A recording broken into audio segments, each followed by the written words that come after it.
اعوذ باللہ من الشیطان الرجیم بسم اللہ الرحمن الرحیم الحمدللہ رب العالمین والصلاة والسلام علی رسول اللہ وآلہ الطیبین الطاہرین۔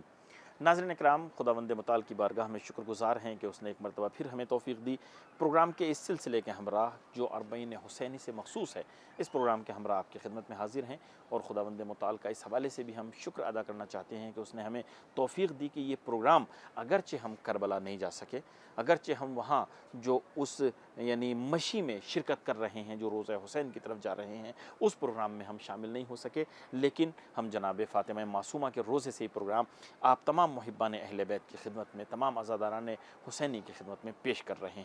ناظرین، اس پروگرام میں آپ کی خدمت میں خوش آمدید عرض کرتے ہیں اور دل کی گہرائیوں سے آپ کو سلام پیش کرتے ہیں، اور اسی طرح ان ایام کی مناسبت سے تعزیت اور تسلیت پیش کرتے ہیں۔ ناظرین، اگر آپ اسیران کربلا کا کردار دیکھیں تو اس نتیجے پر پہنچیں گے کہ شہدائے کربلا نے جتنی زحمتیں کی، جو قربانیاں اپنی پیش کی، اگر یہ اسیران کربلا نہ ہوتے تو ان کی قربانیاں محدود ہو کے رہ جاتی۔ آپ دیکھیے کہ ان کا مقصد یہ تھا، انہوں نے دین کو بچایا۔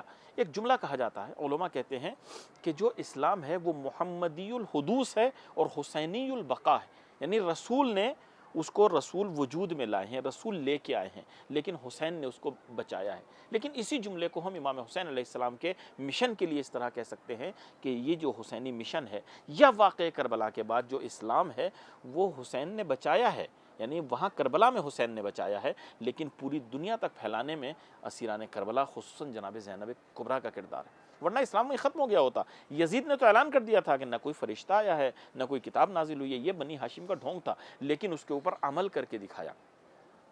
کوفے میں جس وقت یہ اہل حرم کا قافلہ داخل ہوتا ہے، کب کے بھوکے ہیں، پیاسے ہیں، چھوٹے چھوٹے بچے ہیں، سروں پر ردا نہیں، آپ نے سب سنا ہے، لیکن ایسے عالم میں بھی دین کی پابندی کیسے کی جاتی ہے؟ ہم اگر کہیں سفر میں ہوتے ہیں، راستے میں ہوتے ہیں، تو وہاں ذرا سا بہانہ ملتا ہے اور ہم جو ہے حرام چیز کو بھی اپنے لیے حلال کر لیتے ہیں۔ جو دین سے آشنا ہوتے ہیں وہ کہتے ہیں مولانا ایسے موقع پہ تو حرام بھی کھایا جا سکتا ہے اور جان کا بچانا ضروری ہے، لیکن جناب زینب اور دوسرے اسیران کربلا نے ہمیں کیا درس دیا؟ وہاں پہ جب انہوں نے خرمے پھینکنا شروع کیے ہیں، روٹیاں پھینکنی شروع کی ہیں، وارہ ان کے اوپر جب صدقہ کیا ہے، تو جناب زینب کبریٰ نے ایک جملہ کہا، یا اہل کوفہ نحن اہل بیت رسول اللہ ان الصدقۃ علینا الحرام، ہم اہل بیت رسول ہیں، صدقہ ہمارے اوپر حرام ہے، یعنی حرام ہے تو حرام ہے، چاہے کوئی بھی جگہ ہو۔ تو یہ دیکھیے تمام جو ان کی کوششیں تھی یزیدیوں کی، اس کے اوپر پانی پھیر دیا جناب زینب نے اور اسیران کربلا نے۔ ہمارے ساتھ رہیں، اسیران کربلا کا جو کردار رہا ہے واقعہ عاشورہ کے بعد، اس کے حوالے سے گفتگو چل رہی ہے، اور ہمارے ساتھ الحمدللہ آج بھی جو عظیم شخصیت ہیں اور جن کے بیانات سے ہم قصب فیض کریں گے وہ جناب مولانا اون محمد نقوی صاحب قبلہ ہیں۔ تو ہمارے ساتھ رہیں، اپنے مہمان سے ملاقات کرتے ہیں، اس کے بعد باقاعدہ اپنے پروگرام کا آغاز کرتے ہیں۔ قبلہ السلام علیکم۔ علیہ السلام ورحمۃ اللہ۔ قبلہ، بہت شکر گزار ہیں، آپ نے ہمارے پروگرام کے لیے وقت نکالا، پروگرام میں آپ کو خوش آمدید عرض کرتے ہیں اور ان ایام کی مناسبت سے تعزیت اور تسلیت پیش کرتے ہیں۔ اللہ سلامت رکھا، آپ کو بھی تسلیت پیش کرتے ہیں، ناظرین کی خدمت میں بھی اربعین کی مناسبت پر تسلیت پیش کرتے ہیں۔ بہت شکریہ۔ قبلہ، آج ہم آپ سے سننا چاہیں گے، یہ جو ہمارا پروگرام چل رہا ہے اربعین حسینی کا، جس کا اصل جو موضوع ہے وہ اسیران کربلا کا کردار ہے جو واقعہ عاشورہ کے بعد انہوں نے انجام دیا۔ تو اسیران میں ہمیں جو ہے مثلاً خواتین بھی ہیں، بچے بھی ہیں، بزرگ بھی ہیں، اور اس میں تمام، تو ہم آج خواتین کے حوالے سے آپ سے جاننا چاہیں گے کہ خواتین نے کون سا کردار ادا کیا، بلکہ ہم یہ چاہیں گے کہ آپ کربلا کے واقعے سے، روز عاشور سے اس کو تھوڑا واضح کیجئے کہ وہاں کربلا کے اس میں خواتین نے کیا کردار ادا کیا، اور اس کے بعد اپنی اسارت کے زمانے میں بیویاں کیا کردار ادا کر رہی ہیں۔ بسم اللہ الرحمن الرحیم وبہ نستعین وصلی اللہ علی محمد واہل بیتہ الطاہرین۔ جیسے کہ آپ نے ارشاد فرمایا، جس طریقے سے میں اس تشبیہ کو روشن کرنا چاہتا ہوں جی، کہ جس طریقے سے اسلام کے بعد کہتے ہیں، اسلام کے بارے میں کہتے ہیں کہ محمدی الحدوث ہے جی، و حسینی البقا ہے، کہ اسلام پیغمبر کے ذریعے سے وجود میں آیا ہے جی، اور امام حسین علیہ الصلوۃ والسلام کے ذریعے سے باقی رہا ہے۔ باقی رہا، عاشور بھی سیم ایسے ہی ہے۔ بے شک۔ اس تشبیہ کو میں نے کسی ایک مجلس میں بیان کیا تھا کہ عاشور حسینی الحدوث ہے، اور زینبی البقا ہے۔ بے شک۔ اس کو اگر مومنین، میری ماں بہنیں، عزادار سمجھ لیں جی، تو شخصیت زینب کبریٰ کو صحیح سے پہچان پائیں گے۔ بے شک۔ جس طریقے سے عاشور اتنا عظیم سانحہ وجود میں آنے کے لیے کیسے کیسے مراحل پیش آئے ہیں. جی ایک وقت تو وہ آیا ہے، امام باقر علیہ السلام سے روایت ہے کہ اللہ کی طرف سے نصرت نازل ہوئی امام حسین علیہ السلام، اور اللہ کی طرف سے یہ میں پیغام آیا، حسین مدد چاہتے ہو یا لقا چاہتے ہو. اللہ اکبر. کربلا ایک معمولی شے نہیں ہے. عاشور، حادثہ عاشور کے لیے عقل کا پاک ہونا بھی ضروری ہے، قلب کا پاک ہونا بھی ضروری ہے. بے شک. تب انسان سمجھ سکتا ہے نصرت چاہتے ہو یا لقا چاہتے ہو. تو امام حسین علیہ السلام نے فرمایا لقا چاہتا ہوں. لیکن کن حالات میں لقا؟ سارے یوسفوں کو دینے کے بعد، سارے یوسفوں کو دینے کے بعد، یعنی امتحان کے آخری مراحل سے بھی گزرنے کے بعد. آغا میں اس کو ایسے بیان کرتا ہوں کہ کربلا جی وہ سرزمین ہے جہاں 200 سے زیادہ نبیوں نے آ کے سلامی دی ہے. بے شک. کیا دی ہے؟ سلامی. سلامی. لیکن فقط سلامی دے پائے ہیں جی چونکہ وہ وادی عشق ہے کربلا، جہاں عاشق اپنے معشوق سے لقا مانگ رہا ہے. بے شک بالکل. اصل کربلا ایک وادی عجیب ہے. لہذا حضرت امیر علیہ السلام نے فرمایا، کیا فرمایا؟ ہاں ہونا مناخ و رکابر اللہ و مسار و عشاق شہداء. اللہ یہاں ایک ایسی وادی ہے جہاں عشق اپنے کمال تک پہنچے گا اور عاشق اپنے معشوق سے معاف کیجیے گا، مجھے ایک جملہ، یہ کامل الزیارات کا جملہ یاد آ گیا کہ آج بھی وہ تمنا کرتے ہیں، وہ لکھتے ہیں کہ لیسا من ملک مقرب ولا نبی مرسل الا وہو یسأل اللہ ان یزورہ. یسألہ اللہ یعنی اللہ سے طلب کرتے کہ ہیں ہمیں زیارت امام حسین علیہ السلام کی اجازت دے دی جائے. عرض کیا میں نے 200 سے زیادہ نبی آئے ہیں فقط عرض ادب کے لیے کربلا. یعنی ہونے والا کب ہے؟ جی کب ہونے والا؟ 61 ہجری میں بے شک. پہلا نبی آ رہے ہیں سلام دینے کے لیے. وہ وادی ہے کربلا ہے، وہ نہضت عاشورہ. کربلا ایک معمولی شے نہیں ہے. کہنے کا مقصد یہ کہ اگر حدوثاً وجود میں آنے کے لیے کربلا اور عاشورہ اتنا عظیم ہے، اس کی محافظ اور باقی رکھنے والی کہ وہ شخصیت زینب کبریٰ کتنی عظیم ہوگی، کتنی. لہٰذا یہ تعبیر میں آپ کے سامنے عرض کرنا چاہ رہا تھا کہ عاشورہ جس طریقے سے حسینی الحدوث ہے، زینبی البقاء ہے. لہٰذا 11 محرم کے بعد ہمیں کردار زینب، شخصیت زینب اور وہ علم زینب، وہ شان زینب کو سمجھنا چاہیے تاکہ میری ماں بہنیں اپنے اندر وہ شخصیت زینبی کو ڈھال سکیں اور وہ معاشرہ زینبی بنا سکیں جو ضرورت ہے. آج بھی عاشور اگر آپ اس مکتب کو مان لیں کہ ہر دنیا میں ہر جگہ پہ کربلا ہے، ہر روز عاشور ہے، تو ماننا پڑے گا کہ انسان کرداری طور پہ مرد حسینی ہو اور مستورات کرداری طور پہ زینبی ہوں، جو اس طرف ہیں، جو اس طرح اور اس طرف والے جو ہے وہ یزیدی ہیں. یزیدی کرداری طور پہ یزیدی ہوں، بالکل. اور خواتین بھی کرداری طور پہ ہندہ ہوں. بے شک بے ٹھیک ہے شک. نہیں؟ بالکل. تو اس کا مطلب یہ کہ یہ تاریخ دہرائی جا رہی ہے اللہ قیامت تک. اور ہمارے مستورات کے لیے الحمدللہ اللہ کا لاکھ لاکھ شکر ہے کہ ہماری مستورات کے لیے جو کردار پیش کیا گیا ہے بہترین انسان بننے کے لیے اور اب قلوب کو منور اور جلا دینے کے لیے، یہی شخصیات ہے زینب کبریٰ، ام کلثوم فلاں. عاشور کے دن مردوں کو فقط نہ دیکھیے، عاشور کے دن آپ مستورات کو دیکھیں کس طریقے سے حادثے عاشورہ کو وجود میں لانے کے لیے کردار پیش کر رہی ہیں. کس طریقے سے کبھی آپ نے تاریخ میں کبھی سوچا ہے کہ 15 دن کی دلہن ہو اور اپنے شوہر سے کچھ نہیں مانگ رہی ہے؟ یہ یقین ہے اس کو کہ آپ بہشت میں جائیں گے تو میری بھی شفاعت کرے اپنے مولا کے نزدیک، میرے بغیر بہشت میں نہیں جانا. بغیر بہشت میں نہیں جانا. اللہ اکبر. اور عجیب ہے یہ واقعہ کہ جب ابا عبداللہ الحسین علیہ السلام وہب کے لیے آئے تو وہب نہیں تھا اپنے خیمے میں، تو ماں اور بیوی بیٹھے ہوئے تھے پانی کے لیے پیاسے تھے، تو کہا کہ یہاں سے ہمارے لیے کچھ سبیل کر دیں پانی کی.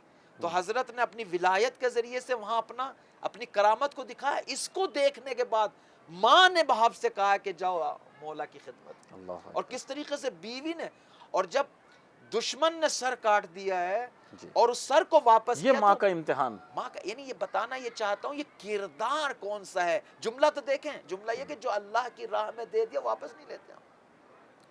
اور کون سی ماں کی، یعنی کیا جگر تھا اس ماں کا کہ بیٹے کے کٹے ہوئے سر کو واپس مقتل کی طرف اس نے پھینک دیا. یہی جملہ کہہ کہ جو اللہ کی راہ میں دے دیا واپس نہیں لیتے. سبحان یہ کیا ہے؟ ان مستورات جو ہم بار بار آپ کی خدمت میں پیش کر رہے ہیں کہ ان مستورات، ان اسورا نے حادثہ عاشورہ کو عالمی کیا ہے، کوئی معمولی شے نہیں ہے. دیکھیے میں دو تین جملے آپ کی خدمت میں جو علماء نے بیان کیے ہیں کہ کیا حکمتیں رہی ہیں، جی کیا حکمتیں رہی ہیں کہ مستورات، اسورا، خواتین حادثہ عاشورہ میں شریک ہوں، ساتھ چلیں، کیوں لے کر آئے ہیں. دیکھیے پہلی بات تو یہ ہے کہ آپ عاشورہ کے حادثے کو دیکھ لیں کہ خواتین باقاعدہ جہاد میں شریک تھیں، بے شک تیار کرنے میں، روحیہ دینے میں اور ڈھارس دینے میں خواتین کا کردار ملتا ہے. آپ چاہے وہاب کی ماں کو لے لیں، بیوی کو لے لیں، زینب کبریٰ کو لے لیں، حتی زہیر. یعنی یہ جو ہمارے یہاں بھی ایک جملہ کہا جاتا ہے کہ کسی بھی مرد کی کامیابی میں ایک خاتون کا ہاتھ ہوتا ہے، بالکل ایسے تو ہی یہ ہے. واقعاً کربلا میں بھی ہے. بالکل ایسے اگر ہی. وہ جو انصار حسینی ہے، اگر ان کی خواتین ان کے ساتھ وفا نہ کرتی بالکل. اور وہ کہتی کہ تمہیں نہیں لڑنا ہے، تمہیں چلنا ہے، تو نہیں لڑ سکتے تھے. اصلا آپ زہیر کی تاریخ کو دیکھیں مقتل میں، جی زہیر کے پاس بار بار امام نمائندہ بھیجنے جا ہی نہیں رہا تھا. ہاں، بیوی نے کہا شرم نہیں آتی، اللہ اکبر. فرزند رسول بلا رہا ہے. حبیب ابن مظاہر بھی امتحان لے رہے ہیں بیوی کا. بالکل. جب زہیر پہنچے امام حسین اور پھر واپس آئے تو کچھ بتایا نہیں کہ بس اب تو میں جا رہا ہوں آقا کے پاس. ہاں کچھ تاریخ نے نقل نہیں کیا، کچھ تو بتائے، کچھ نہیں بتایا. یعنی امام حسین نے کیا دکھایا زہیر کو، لیکن کون سبب بنی ہے، بیوی، کون باعث خیر بنی ہے؟ بے شک شریک حیات شریک جس کو حیات کہا جاتا بیوی. ہے. تو یہ ہے جو قرب الہی تک لاتی ہے بیوی. جی مستور الزام ایک تو یہ کہ جو علماء نے بیان کیا ہے کہ جی. جتنی بھی مستورات تھی کربلا میں سب جہاد میں شریک تھی، بے شک سب شریک تھی جہاد میں. کوئی اپنے بچوں کو تیار کر رہا تھا، کوئی کچھ کر رہا تھا، کوئی جو ہے نا خود امام کو ڈھارس دے رہا تھا. یہ بھی ملتا ہے. زینب کبریٰ سلام اللہ علیہ کئی جگہ کہتی تھی بھیا ہم ہیں، بھیا ہم ہیں، یعنی آپ کے بعد اگر کوئی مشکل ہوگی تو میں ہوں. موجود ہوں. اللہ کس طریقے سے. دو بے شک دوسری بات یہ ہے کہ صبر کے مقامات کو سمجھانے کے لیے مستورات کا کردار قیامت ہے کربلا میں. کس طریقے سے اپنے جوان بچوں کو کے جنازے کو گودی میں لے کے بیٹھی ہوئی ہیں، لیکن دین کے بارے میں غلط تعبیر نہیں ہے. اللہ شکر خدا بجا لا رہی. یہ کیا ہے؟ یہ قیامت تک کے لیے میسج سب کے لیے ہے کہ اللہ کی بارگاہ میں جو ہدیہ دے دو، جو قربانی، جو صبر کرنا ہمیں کربلا کی مستورات نے سکھایا وہ کہیں نہیں ملتا ہے. جناب علی اصغر کے لیے جناب ام رباب رباب. کیا کردار ہے. سبحان اللہ، بے شک سبحان اللہ. کس طریقے سے جناب زینب کبریٰ، جناب سکینہ کی آپ دیکھیں امام حسین علیہ الصلوۃ والسلام سے کس طریقے سے. تو ایک صبر کو سکھانا یہ کربلا سے ہمیں، اگر مستورات نہ ہوتی تو قیامت تک کی خواتین یہ کہتی کہ ہمیں کیا پتہ قربانی کیسے دی جاتی ہے، ہمیں کیسے پتہ ہے کہ کس طریقے سے صبر کیا جاتا ہے، ہمیں کیسے پتہ ہے کہ مردوں کو قربانی کے لیے تیار کیسے کیا جاتا ہے. دیکھیے معاشرہ وہی کامیاب ہوتا ہے کہ جہاں خواتین جہاد کے لیے، قربانی کے لیے، ایثار کے لیے خواتین مردوں کو کی حمایت کرتی ہیں اور تیار کرتی ہیں، وہ معاشرہ کامیاب ہوتا بلکہ ہے. حمایت سے بڑھ کے تیار کرتی تیار ہیں جو آپ کرتی نے ہیں. کہا. جی یعنی اگر کہیں پہ غفلت بھی ہو، بہترین مثال زہیر قین کی زہیر ہے قین جو آپ نے کی بھی ہے، مثال دی یا ہے. وہاب کی والدہ ہیں. وہاب کی والدہ. خوب. بس ایک نقطہ ہے کہ جہاد میں شریک تھی، دوسرے کے صبر کے مقامات اور درجات کو سمجھانے کے لیے مستورات کا بہت بڑا کردار ہے. تیسری بات پیام رسانی.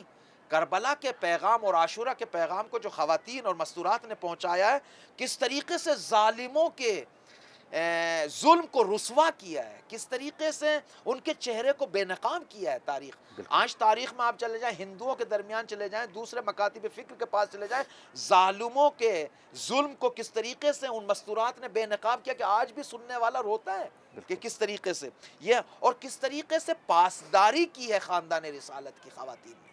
خاندان رسالت کی امام سجاد علیہ الصلوۃ والسلام کے ولی خدا ہے، امامت کے مقام پر فائز ہیں. اگر مستورات نہ ہوتی تو امام کا باقی رہنا آسان نہیں تھا. لہذا مستورات. چوتھی بات جو ہے وہ روحیہ دینا. یہ باقاعدہ علماء نے لکھا ہے، حوصلہ افزائی. کس طریقے سے کربلا میں باقاعدہ آگے بڑھ بڑھ کے اپنے جوانوں کو، اپنے بچوں کو، زینب کبریٰ اپنے بچوں کو تیار کر رہی ہیں، ام لیلہ اسی طریقے سے. حتی مقتل کی بعض کتابوں میں ملتا ہے کہ جناب رباب شب عاشور رو رہی تھی، کاش میرا بچہ بڑا ہوتا، یہ بھی دوسروں کی طرف میری طرف سے قربانی دیتا. اس طریقے سے. تیسری بات جو ہے پرستاری، جو میں نے عرض کیا. دیکھیے اسورائے کربلا کو اگر آپ دیکھیں کس طریقے سے بچوں کی بیماروں کی دیکھ بھال اور نگہبانی کر رہی ہیں. بے شک. اگر یہ سب نہ ہوتا تو مریضوں کی، چونکہ کربلا میں 80 سے اوپر انسان تھے، مریضوں کی، بچوں کی، بیماروں کی پرستاری کے لیے، کس زخمی یعنی ان کی دیکھ بھال کے لیے بہت ضروری تھا کہ خواتین کا ہونا. کس طریقے سے اوسورا کو ڈیل کیا ہے زینب کبریٰ نے اور ام کلثوم نے، کس طریقے سے اوسورا کو. اگر اوسورا یہ خواتین نہ ہوتی تو یہ بچے بہت سارے تو پامال ہو گئے تھے گھوڑوں کے ٹاپوں میں، شام غریبہ میں. کس طریقے سے، لیکن کس طریقے سے ان اوسرا کو کربلا سے حفاظت کے ساتھ کوفے لے کر آئیں، کوفے میں کس طریقے سے قید خانے میں حفاظت کی، بازار کوفہ میں کیسے دلداری دی ہے. زینب کبریٰ نے کیا کہا بھیا کے سر کو دیکھ کے، میرے ماں جائے دیکھ نہیں رہے اپنی بچی کو، اللہ اکبر، ان کا دل پھٹا جا رہا ہے، تھوڑی سی گفتگو تو فرما دیجیے. اللہ اکبر. بے شک. کس طریقے سے حفاظت کی. آپ دیکھتے ہیں 11 محرم کو سید سجاد جب اپنے بابا کے لاشے کو دیکھنے کے بعد وہ کیفیت عارض ہوئی، اس کے باوجود کہ زینب کبریٰ کے بھیا کا لاشا خاک پہ پڑا ہوا ہے، کیسے دلداری دے رہی ہیں. اللہ اکبر. یا بقیت اللہ، میں کیا دیکھ رہی ہوں، آپ کی روح قفس سری سے پرواز ہو رہی ہے. آپ کو نظام امامت کو آگے بڑھانا ہے، نظام ولایت کو آگے بڑھانا ہے. یہ میں کیا دیکھ رہا ہوں سید سجاد، یہ کون حوصلہ افزائی کر رہی ہے. اور یہیں پہ وہ تاریخی جملہ کہا، یہیں پہ وہ تاریخی جملہ کہا. بے شک، کہ میں دیکھ رہی ہوں کہ مثلا یہاں پہ حرم بنے گا اور سبحان اللہ، دنیا آئے گی، دنیا آئے گی، یہاں پہ مزارات بنیں گے، یہاں پہ چاہنے والے آئیں گے.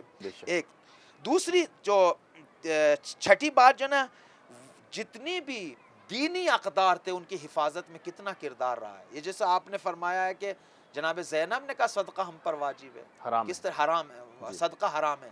کس طریقے سے اوسورا اور شہداء کے سروں کی حفاظت کی ہے، کس طریقے سے حفاظت کی ہے زینب کبریٰ نے، کس طریقے سے دفاع کیا ہے زینب کبریٰ ام کلثوم علیہم السلام نے.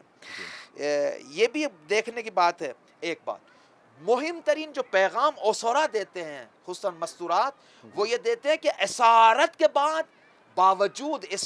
باوجود آزادی کا میسج دے رہی ہیں. بے شک، بالکل. کیا کہہ رہی ہیں کوفے والوں کو، کب تک تم بیڑیوں میں پھنسے رہو گے، کب تک ظالم کے زندان میں رہو گے، کب تک تم اسارت میں رہو گے. باوجود اس کے کہ خود زندان میں، اسارت میں، اس کے باوجود کس طریقے سے میسج دے رہی ہیں. یعنی بتانا یہ چاہ رہی ہیں کہ دشمن اگر بیڑیے ڈال کے لے آئے لیکن مزاج اور دل اور قلب آزاد ہو اور ظالم کے سامنے نہ جھکے، اس کو آزاد کہتے ہیں. بالکل. یعنی یہ جو ظاہری قیدی بنایا گیا ہے، ہاتھوں میں ہتھکڑیاں، پیروں میں بیڑیاں، اگر جسم کو غلام بنا لیا جائے تو یہ غلامی نہیں ہے، در واقع روح کی غلامی ہے. لہٰذا حضرت کا میسج کربلا سے لگا کے کوفہ سے شام تک لوگوں کے سامنے یہی تھا، کب تم اسارت سے نکلو گے، کب تک ظالموں کے زنجیروں میں گرفتار ہوگے، کب تک تمہارے ذہنوں اور فکر اور قلب پہ بیڑیاں پڑی رہیں گی، کب تک تم چاہیں. ساتویں بات جو وہ یہ ہے کہ اگر اوسورا، زینب کبریٰ، ام کلثوم، ام رباب، ام لیلہ خواتین نہ ہوتی تو جو عمق اور گہرائی اس مصائب کی ہم تک پہنچی ہے کربلا سے، وہ مصائب کی گہرائی ہم تک نہ پہنچتی. کیونکہ رائٹر سب ان کے تھے، لکھنے والے سب ان کے تھے. کوئی شیعہ ہو سکتا ہے کہ شیعہ کھڑا ہو اور معصوم قتل ہو رہا، نہیں ہو سکتا، مسلمان بھی نہیں ہو سکتا. لہٰذا اس احساسات کو شباب تک پہنچانے کے لیے، اس عاطفیت کو، اس محبت کو اور اس ظلم کے چہرے کو بے نقاب کرنے کے لیے اوسورا کا بہت خوبصورت کردار ہے. لہٰذا یہ چیزیں وہ ہیں کہ جو ہونا ضروری ہے اوسورا کا. تیسری جو آخری بات میں عرض کرنا چاہتا ہوں، علماء نے خوبصورت طریقے سے اس کو بیان کیا. دیکھیے کربلا اور عاشور فقط 10 محرم کو ختم نہیں ہوتا. عاشور ایک نہضت ہے جو مدینے سے شروع ہوئی اور واپس مدینے تک آئی ہے. لیکن 2 پہلو ہیں جنگ کے، عاشور کے 2 پہلو ہیں. ایک جنگ سخت جنگ ہے، تلوار و تیر و نیزے کی جنگ ہے، جو عاشور کے دن آپ نے دیکھی ہے، جس میں 72 شہداء ہوئے ہیں ہمارے، ٹھیک ہے. 18 یوسف بنی ہاشم شہید ہوئے ہیں، اصحاب و انصار و خاندان کے پاکیزہ ترین جوان شہید ہوئے ہیں. یہ ہوئی جنگ سخت جس کو کہتے ہیں آج کے زمانے میں. لیکن ایک دوسری جنگ باقی ہے جو جنگ روانی، جنگ نرم ہے. وہ جنگ جو ہے نا 11 محرم سے نفسیاتی جنگ ہے، تبلیغاتی جنگ ہے، وہ 11 محرم سے شروع ہوتی ہے. اس نقطے میں آپ کو لانا چاہتا تھا کہ بنی امیہ نے 42 سال جو پورے معاشرے میں دین کا چہرہ اور بنی ہاشم کے چہرے کو مسخ کر کے بیان کیا تھا.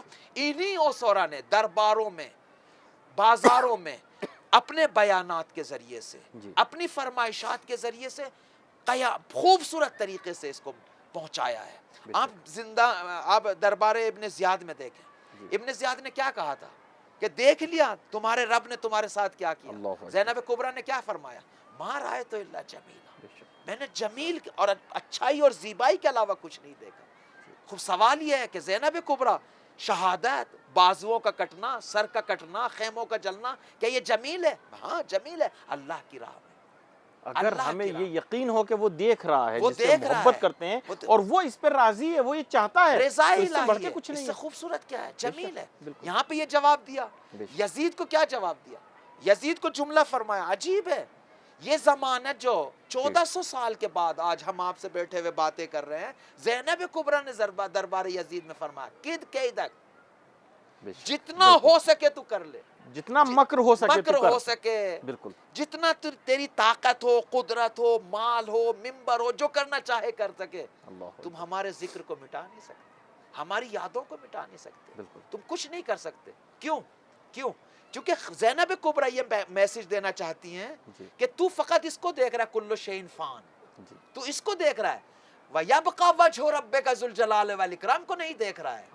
کل شیء فان الا وجہہ کو، تو فقط کل شیء فان کو دیکھ رہا ہے کہ ہر چیز کو فنا ہونا ہے، ہر چیز کو ختم، لیکن الا وجہہ کو نہیں دیکھ رہا ہے. یعنی مادی نظر ہے مادی تیری، نظر کو صرف دیکھ رہا مادے ہے، کو دیکھ تو رہا ہے، ملکوت کو نہیں دیکھ رہا ہے. تو سبحان اللہ. زمین پہ چل رہا ہے تو آسمان کو نہیں دیکھ رہا ہے. تو ادھر کی طرف نظریں تیری، ادھر کی طرف نظریں نہیں ہیں. خالی دنیا تک محدود ہے تو دنیا تک محدود ہے. تو الا وجہہ کو نہیں دیکھ رہا ہے، وَيَبْقَى وَجْهُ رَبِّكَ ذُو الْجَلَالِ وَالْإِكْرَامِ کو نہیں دیکھ رہا. ہم وجہ رب ہیں، ہم ذو الجلال والاکرام کا چہرہ ہیں، ہم ختم ہونے والے نہیں ہیں. قبلہ بہت شکریہ، جزاک اللہ، بہت عمدہ مطالب تھے. خداوند متعالی آپ کو صحت و سلامتی عطا فرمائے. آپ سے بھی دعاؤں کی التماس ہے، آپ بھی فاطمہ معصومہ کے حرم میں ہیں. انشاءاللہ ہمارے لیے اور ناظرین کے لیے آپ دعا فرمائیے گا. فی الحال آپ سے اجازت چاہتے ہیں. امان میں رہیں سبھی انشاءاللہ. الہی آمین. بہت شکریہ، جزاک اللہ. خدا حافظ. ناظرین آپ کے بھی بہت شکر گزار ہیں، پروگرام کے آخر تک آپ ہمارے ساتھ رہے. بہت عمدہ مطالب تھے ہمارے مہمان کے. اب دھیرے دھیرے ہم 40 سے نزدیک ہوتے جا رہے ہیں، اور بس 40 کیا یہ کہا جائے کہ اب محرم ہم سے جو ہے وہ جدا ہونے والا ہے، اس لیے کہ عاشور کو گزرے ہوئے جو ہے وہ 1 مہینے سے زیادہ ہو گیا، اور 40 کے بعد دھیرے دھیرے ایام اعضاء ختم ہونے لگتے ہیں. خداوند متعال سے دعا ہے کہ وہ ہمیں توفیق دے. اگر ہمارے اس ذکر میں، اگر اس عزاداری میں کوئی کمی رہ گئی ہو تو خداوند متعال ہمیں توفیق دے کہ ہم اس کا جبران کر سکیں. دیکھیے ایسا ہے، یہ دن واپس آنے والے نہیں ہیں. نہ جانے گزشتہ سال ہمارے ساتھ کتنے ایسے مومنین تھے کہ جو ہمارے ساتھ تھے، لیکن اس سال ہمارے ساتھ نہیں ہے. ہمیں ہر دن کی قدر کرنی چاہیے، ہر دن کو اس طریقے سے منانا چاہیے کہ ہو سکتا ہے یہ ہماری زندگی کا آخری دن ہے. جو آج ہمیں یہ سعادت ملی ہے، جو آج ہمیں یہ حیات ملی ہے، اور ہم کس طریقے سے اس سے کسب فیض کر سکتے ہیں. جو عزاداری کا ہمیں موقع ملا ہے، اس طریقے سے عزاداری کریں کہ بی بی سیدہ کونین ہم سے راضی ہو سکیں. ناظرین آپ سے اجازت چاہتے ہیں، اپنا خیال رکھیے گا، ہمیں دعا میں یاد رکھیے گا. خدا حافظ.